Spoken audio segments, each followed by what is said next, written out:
Yemek adasına ve mutfağıma hoş geldiniz. Bugünkü tarifim bu görmüş olduğunuz yumuşacık sünger gibi ekmeğin yapımını göreceğiz. Bu nefis ekmeği nasıl yaptım? Buyurun yapımını görelim. Öncelikle karıştırma kabımın içine 2 su bardağı ılık suyu aldım. Üzerine 1 paket kuru mayayı ekledim.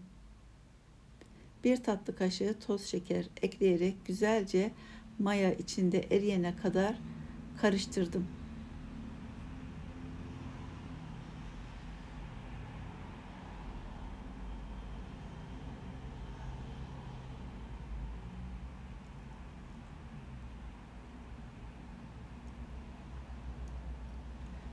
Yoğurma kabımın içine 4 su bardağı, bardak ölçüm 200 milimlik unu ekleyerek 1 tatlı kaşığı da tuz ilave ettim. Güzelce karıştırıyorum. Daha sonra ortasına bir havuz açtım. Hazırlamış olduğum mayalı suyu ekledim. Hiç elimi bulaştırmıyorum. Bir spatula yardımıyla güzelce yoğuruyorum. Çok yumuşak, sulu bir hamur elde ediyorum.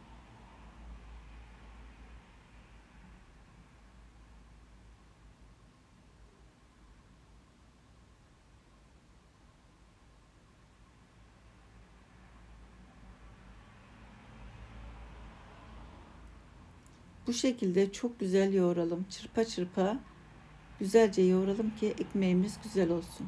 Ne kadar güzel bu şekilde karıştırırsak ekmeğimiz de o derece yumuşacık, sünger gibi olur. Kıvamı bu şekilde olmalı. Fazla un eklemiyoruz.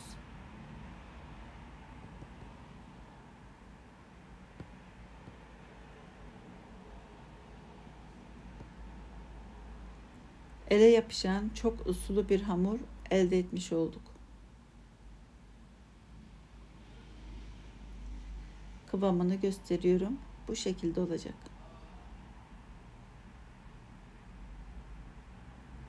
Daha sonra üzerine bir streç film kapatalım. Dilerseniz de fırında mayalayabilirsiniz. Ben fırında mayalayacağım. 100 derecede ılık bir ortamda mayalayacağım. Şimdi artık üzerini kapatabilirim.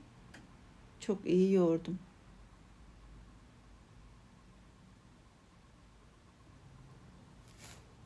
Bir streç film kapatıyorum üzerine. Dışarıda yarım saatte mayalanır. Ben fırında 15 dakikada mayalayacağım. 100 derecede.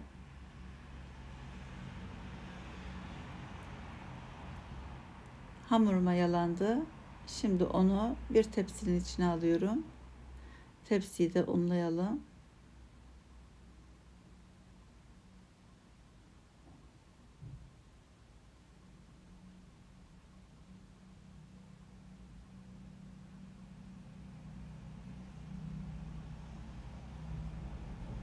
Biraz yoğurup havasını alalım. Maya kokusu gelmemesi için. Ama elimizle bayağı bir un dökmemiz gerekiyor. Çünkü gerçekten çok yapışkan bir hamur. Daha sonra böyle bu şekilde açalım. Katlayalım. Ne kadar çok kat verirsek o kadar güzel, içi gözenekli olur ve yumuşak olur. Yine de çok fazla un eklemedim. Gerektiği kadar ekledim. Bayağı yumuşak bir hamur görüyorsunuz.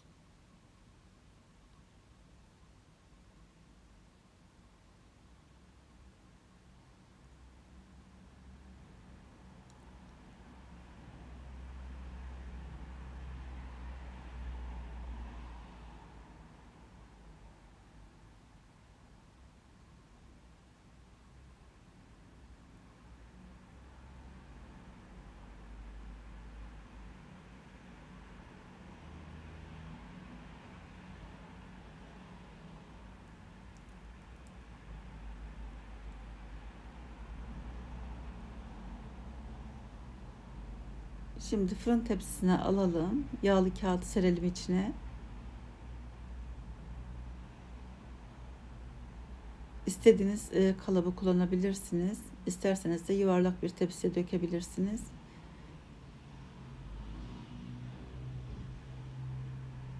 Bu şekilde hamuru yerleştirdikten sonra üzerine kapatacağım. Bir sürede 20 dakika kadar bu şekilde mayalanması için bekleyeceğim dışarıda.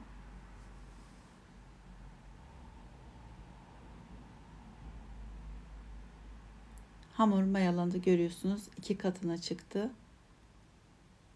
Şimdi istediğiniz şekilde kesebilirsiniz. Üzerinden kesikler atabilirsiniz.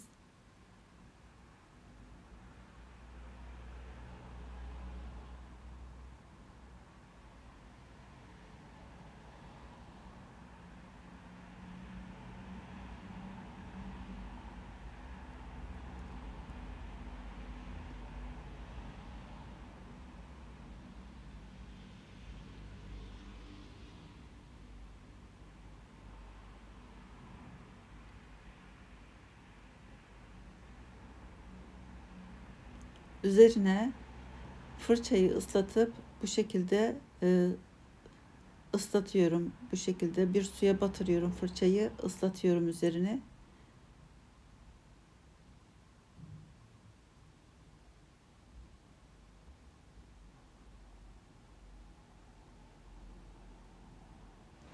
Görüyorsunuz, tepside de bayağı bir mayalandı ve kabardı. Biraz da üzerine un serpiştirdim ve 180 derece önceden ısıtılmış fırına bıraktım.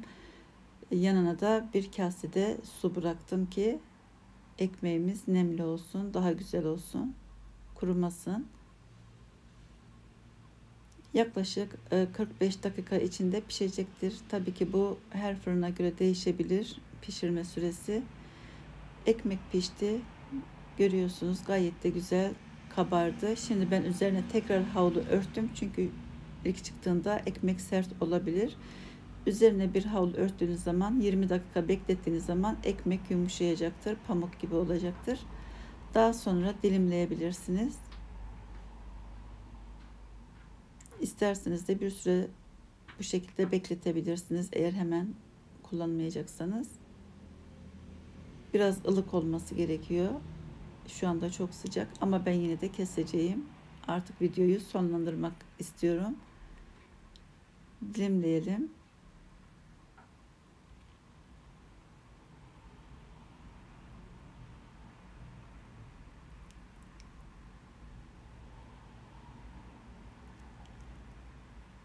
Evet, görüyorsunuz, gayet yumuşak, sünger gibi bir ekmek oldu. Dediğim gibi üzerine fırından çıkar çıkmaz bir havluyla kapatırsanız ekmeğiniz yumuşacık olur. Umarım tarifimi sizler de dener ve beğenirsiniz. İzlediğiniz için teşekkürler. Beğendiyseniz beğen tuşuna basıp, abone değilseniz de abone olup bildirim zilini açarsanız tariflerimden anında haberdar olursunuz. İzlediğiniz için teşekkürler. Başka videolarda görüşmek üzere. Hoşça kalın. Afiyet olsun.